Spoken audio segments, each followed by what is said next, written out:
friends, I am Dr. Neeraj Goyal, Clinical Lead and Senior Consultant, Department of GI Surgery, GI Oncology and Minimal Access in Bariatric Surgery at Dharamshila Narayana Super Specialty Hospital, Vasundhara Enclave, New Delhi.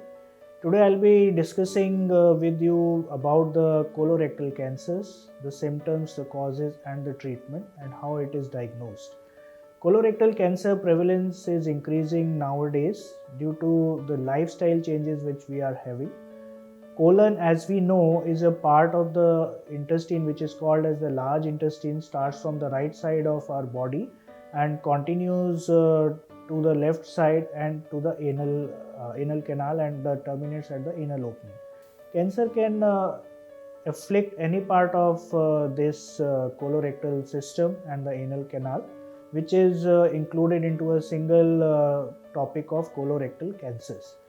The causes of the colorectal cancer, most important is the lifestyle, alcohol intake, the red meat intake, the non-vegetarian diet, especially the red meat intake, smoking are the major causes of the colorectal cancers. We all know that obesity in itself is a risk factor for the development of the colorectal cancer, and last but not the least is hereditary.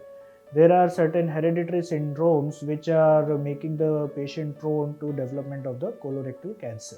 The symptoms of the colorectal cancer are usually bleeding per rectum, that is passage of blood through the rectum.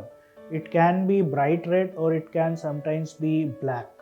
The blackish stools are called as melena. Usually it is seen that when the stools are black, the bleeding is occurring from the right side of the colon. When the stools are having bright red color bleeding, then it is from the left side of the colon.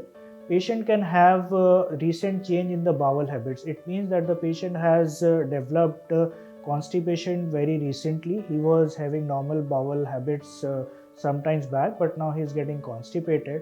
There is sometimes a symptom which is called as tenesmus, that you have a strong urge to pass stools, but you are not able to pass stools and only blood and some mucus is passed. This is a feature of left-sided colon cancer. The rectal cancer is the prominent into that.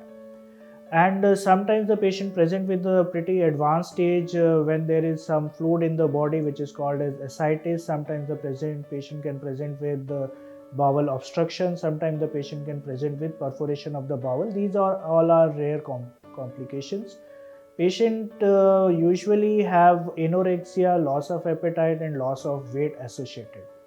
How these patients are diagnosed? These patients are diagnosed usually with the endoscopy, which is called as colonoscopy, which is an endoscope which is put through the anus and the whole of the large intestine is visualized. Wherever there is a lesion, there is a swelling, a biopsy is taken. This biopsy is then subjected to microscopic examination and then the diagnosis of the colorectal cancer is confirmed. Usually the colorectal cancers are adenocarcinomas.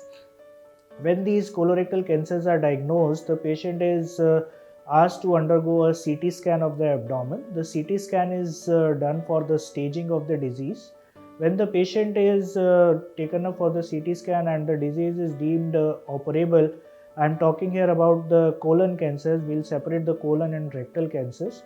When it is deemed resectable in the cases of the colon cancers, we have to take the patient up for surgery. The disease is removed. It is done usually laparoscopically, and according to the stage, the patient is given further chemotherapy. The rectum, which is the terminal part of the large intestine, is treated slightly differently. A patient, when he is diagnosed with the rectal cancer and on the CT scan or MRI, the disease is found to be slightly advanced, the patient is taken up for neoadjuvant chemoradiotherapy, that is chemotherapy and the radiotherapy which is given to the patient prior to surgery. After the completion of the chemotherapy and the radiotherapy, the patient is taken up for surgery which is done laparoscopically, and it is called as anterior resection, low anterior resection or ultra low anterior resection according to the location of the tumor. Following the removal of the tumor by the surgery, the patient is then taken up for the remaining chemotherapy. This concludes the total complete treatment of the patient having the colorectal cancers. These cancers are the cancer which come into the category of preventable cancers because they are lifestyle related, and majority of these cancers can be prevented. So we have to be cautious of our any symptom of bleeding per rectum, any melena, any anorexia, weight loss, and especially the recent change in the bowel habits, which can be the symptom of colorectal cancer. Thank you.